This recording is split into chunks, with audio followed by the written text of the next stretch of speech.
Assalamualaikum warahmatullahi taala wabarakatuh. Selamat sejahtera. Salam reformasi, salam perjuangan. Salam pasik, salam kekal tegang kepada geng-geng yang berada di menonton saya dan mengintai saya daripada jauh. Kan, yang tak masuk dalam ni mungkin mengintai daripada jauh. Tolong share tuan-tuan. 830 orang mata memandang, 2-3 orang je share. Kesian saya. Share dalam Facebook ke, dalam TikTok ke, dalam WhatsApp ke, dalam apa saja aplikasi, tolong share tuan-tuan. Tak salah, tak rugi, tak ada orang kata makan modal, orang kata kan, tak perlu keluar modal, tak perlu keluar duit nak share live kita ni. Tuan-tuan juga boleh tap klik button love, button like, button apa semua tu button yang ada dekat ni. Bila kita klik, kita like, itu kaedah untuk kita nak bagi tahu bahawa live itu aktif. Sebenarnya.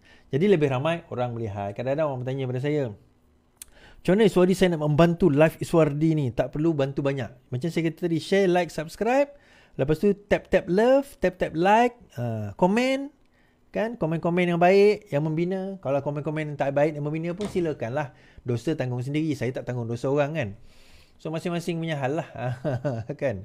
Sila pertimbangkan untuk tekan butang subscribe, like, komen dan share. Serta aktifkan lonceng notifikasi anda agar tidak ketinggalan dengan video-video terbaru dari channel ini. Ini cerita liberal Kedah ya. Baik, baru-baru ini, okay, habis dah. Kita bawa cerita lain lah pula. Baru ni, ada satu kisah RCI, Batu Putih. Batu Putih ni adalah satu bukanlah pulau, tapi satu ketumbuhan di dalam laut, di mana kita sekarang ini bersaing dengan Singapura untuk menuntut batu putih, salah satunya lah. So di dalam tuntutan sebelum ini di bawah mahkamah antarabangsa, kita telah kalah di dalam permohonan tersebut, dan pada tahun 2018 Mahathir enggan untuk menuntut kembali ataupun enggan untuk nak meneruskan rayuan terhadap batu putih tersebut dan menyalahkan kerajaan Johor bahawa itu berlaku semua kerana kerajaan Johor. Kemudian titah Yang di-Pertuan Agong setelah Yang di-Pertuan Sultan Ibrahim naik menjadi Yang di-Pertuan Agong ialah untuk diadakan Royal Commission of Inquiry ataupun Suruhanjaya Diraja bagi menyiasat tentang isu batu putih. Dan selepas itu kenyataan Tun Mahathir mengatakan bahawa beliau tidak akan hadir dan memberi kerjasama kerana katanya bahawa ketua RCI tersebut yang dilantik bekas ketua Hakim Negara mempunyai konflik dengan Tun Mahathir. Baik, ini adalah kenyataan Menteri Azalina Osman. RCI Batu Putih enggan beri keterangan boleh ditangkap, kata Azalina. Suruhanjaya Diraja Sesatan Diraja untuk mengkaji pengendalian kes kedaulatan Batu Putih, Batuan Tengah dan Tubir Selatan diberi kuasa untuk mengeluarkan waran tangkap terhadap pihak yang enggan memberi keterangan. Menteri Undang-Undang Azalina Osman berkata, ini adalah salah satu daripada beberapa kuasa penting yang diberikan kepada RCI demi kebenaran dan keadilan.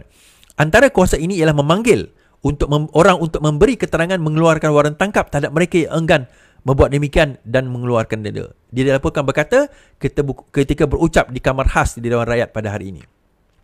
RCI ini bertujuan mengkaji pengendalian kes kedaulatan 3 pulau yang terletak di antara Johor dan Singapura.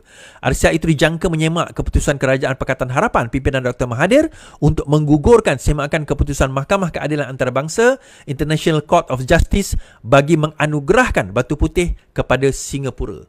Peguam Mahathir sebelum ini berkata mereka mungkin menasihatkannya supaya tidak memberi keterangan di RCI. Ini berikutan dakwaan konflik kepentingan antara bekas Perdana Menteri dan juga bekas Ketua Hakim Negara Muhammad Raus Sharif.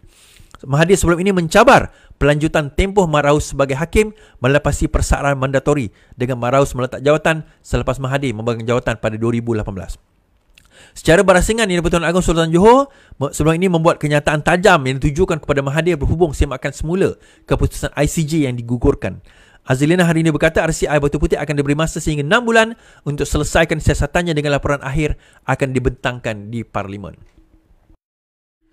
Satu lagi, okeylah tak apalah, yang RCI tentang COVID tu, yang tu mungkin nantilah kita boleh bincangkan kan.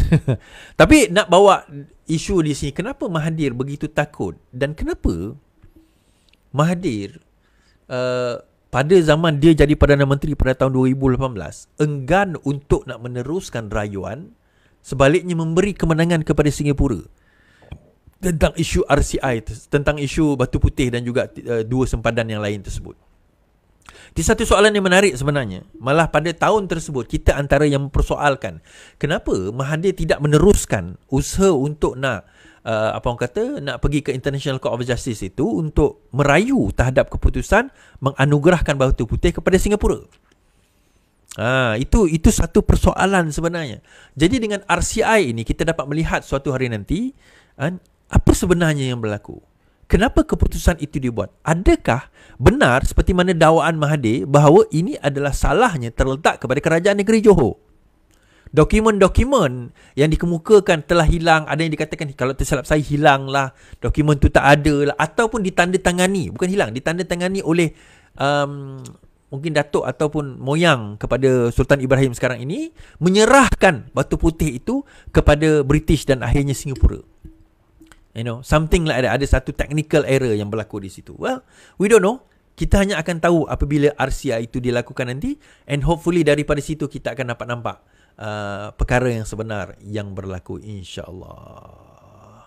Okay.